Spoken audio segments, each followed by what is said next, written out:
श्री स्वामी समर्थ. नमस्कार. मी अर्चना. माझ्या स्वराज क्रिस्टल चॅनलमध्ये तुमचं स्वागत आहे. तर गुरुचरित्र पारायण हे मार्गशीर्ष महिन्यात खूप सारी लोक सेवा करतात. पारायण वर्षातून कधीही करू शकता. त्याची थोडी माहिती घेऊया. चला तर मग व्हिडिओला सुरुवात करूया. भक्तांनो, स्वामी समर्थांची सेवा करायची म्हटले तर विशेष महत्त्वाची माहिती असते, ती म्हणजेच गुरुचरित्र पारायणाची. आणि भरपूर लोकांना माहीत नाही आहे की गुरुचरित्र पारायण कसे करावे, कधी करावे. आणि भरपूर लोकांनी गुरुचरित्र पारायण केलेले सुद्धा आहे. त्यांना चमत्कारिक अनुभवसुद्धा आलेले आहेत. त्यांच्या इच्छासुद्धा पूर्ण झालेल्या आहेत. आणि भरपूर लोक नेहमी विचारत असतात की गुरुचरित्र पारायण कसे करावे, कोणत्या शुभ दिवशी करावे, कसे करावे, कोणत्या पद्धतीने करावे. तर आजचा व्हिडिओ आपण बघूया. त्याच्यामध्ये संपूर्ण माहिती देण्याचा मी प्रयत्न करीन.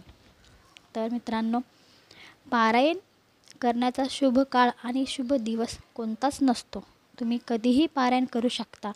परंतु मार्गशीर्ष महिन्याचा एक विशेष महत्त्व असतं, कारण या महिन्यामध्ये दत्त जयंती येत असते आणि गुरुचरित्रामध्ये श्री दत्तांचे उल्लेख केलेला आहे. म्हणून दत्त जयंतीनिमित्त भरपूर सेवेकरी पारायण करत असतात. केंद्रात, मठात सुद्धा मोठमोठे पारायणाचे कार्यक्रम आयोजित केलेले असतात. तर तुम्ही ह्या श्री दत्त जयंतीच्या आधी किंवा दत्त जयंतीला समाप्ती होईल असे पारायण करू शकता. म्हणजे मार्गशीर्ष महिन्यामध्ये केव्हाही तुम्ही पारायण करा, तुम्हाला विशेष लाभ होईल. किंवा मग पारायण असे लावा की ते दत्त जयंतीच्या दिवशी संपेल. आता पारायण जर तुम्हाला मार्गशीर्ष महिन्यात करायचे आहे किंवा अन्य कोणत्याही महिन्यात करायचे आहेत, तर ते कधी सुरू करायचं आणि कधी संपवायचं. तर भक्तांनो, पारायण कधीही आपल्याला गुरुवारपासून सुरू करावे आणि पुढच्या येणाऱ्या गुरुवारी समाप्ती करावी, म्हणजेच उद्यापन करावे. भक्तांनो, आता यासाठी तुम्हाला गुरुचरित्र पारायण घ्यावे लागेल. तुम्हाला तो ग्रंथ घ्यावा लागेल.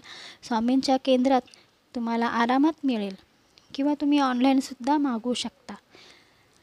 जर ग्रंथ तुम्ही घेतलात तर तुम्हाला ग्रंथामध्ये सगळी सविस्तर माहिती दिलेली आहे. आता हे पारायण 7 दिवस केले जाते आणि 7 दिवसाचे नियमसुद्धा पाळावे लागतात. 7 दिवस एकच भाजी किंवा एकच धान्य खावे लागते. समजा तुम्ही पहिल्या दिवशी मुगाची डाळ किंवा कोणतीही डाळ खाल्ली आणि चपाती किंवा भाकरी खाल्ली, तर तुम्हाला 7ही दिवस तीच डाळ भाकरी खायची आहे, तीच खावे लागणार आहे. आणि म्हणूनच पहिल्या दिवशी जे खाणार असाल तेच तुम्हाला 7 दिवस खायचे आहेत. आता यामध्ये नियम आहे, तो म्हणजे कांदा लसूण न टाकता ते तुम्हाला खायचे आहेत. कांदा लसूण त्याचा वापर न करता तुम्हाला हे पाळायचं आहे आणि हे तुम्हाला लक्षात ठेवायचं आहे. आता उपवास करावे की नाही करावा? तर भक्तांनो, काही लोक दिवसा उपवास करतात आणि संध्याकाळी जेवण करतात आणि 7ही दिवस तेच जेवण करतात. पण काही लोक दोन्ही वेळेस जेवण करतात. तुम्ही दुपारीही जेवू शकता आणि रात्रीही जेवू शकता, पण एकच तुम्हाला काहीतरी खावे लागेल, जसं मी सांगितले तर. आणि 7ही दिवस दोन्ही वेळेस तेच खावे लागेल. तर तुम्ही उपवासही करू शकता किंवा नाही, तुमच्यावर अवलंबून आहे, तुमच्या शक्तीवर निर्भर करते. आता एक नियम असतो, तो म्हणजे बेडवर, खाटेवर, पलंगावर झोपू नये. चटाई सतरंजीवरच झोपायचे आहे. सात्विक आहारच खायचा आहे. घरात कटकटी करू नये, नॉनव्हेज खाऊ नये. तुम्ही पारायण करत आहात पण दुसऱ्यानेही घरात नॉनव्हेज नाही खाल्लं पाहिजे. आणि आता पारायणाची एकच वेळ ठरवावी, सकाळी किंवा संध्याकाळी. पारायण तुम्ही करू शकता. भरपूर लोक सकाळी 4-5ला उठून पारायण करतात आणि म्हणजेच 7-8 वाजेपर्यंत पारायण त्यांचे वाचून होते. आता किती अध्याय वाचायचे ते ग्रंथामध्ये दिलेले आहे की पहिल्या दिवशी किती, दुसऱ्या दिवशी किती, असं तुम्हाला गुरुचरित्र तुम्ही घ्याल तेव्हा तुम्हाला त्याच्यामध्ये सविस्तर माहिती मिळेलच. आता पारायण एकाच ठिकाणी बसून वाचावे. रोज वेगवेगळी जागा बदलू नये. एकाच ठिकाणी चटाई टाकून अगरबत्ती लावून तुम्ही बसावे, दिवा लावून प्रार्थना करावी आणि एकच लक्ष देऊन पारायण वाचावे. एका शब्दाचा अर्थ, एका ओळीचा अर्थ काय आहे हे समजून घ्यायचे फक्त. तर भक्तांनो, हे काही नियम आहेत, तुम्ही समजून पारायण करू शकता.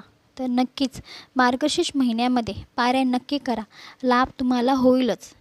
तर भक्तांनो, माहिती तुम्हाला आवडली असेल आणि व्हिडिओ तुम्हाला कसा वाटला कमेंटमध्ये मला नक्की सांगा. आणि माझा हा व्हिडिओ लाईक करा, शेअर करा, कमेंट करा. तर चॅनलवर नवीन असाल तर माझ्या चॅनलला सबस्क्राईब करायला विसरू नका. श्री स्वामी समर्थ. जय जय स्वामी समर्थ.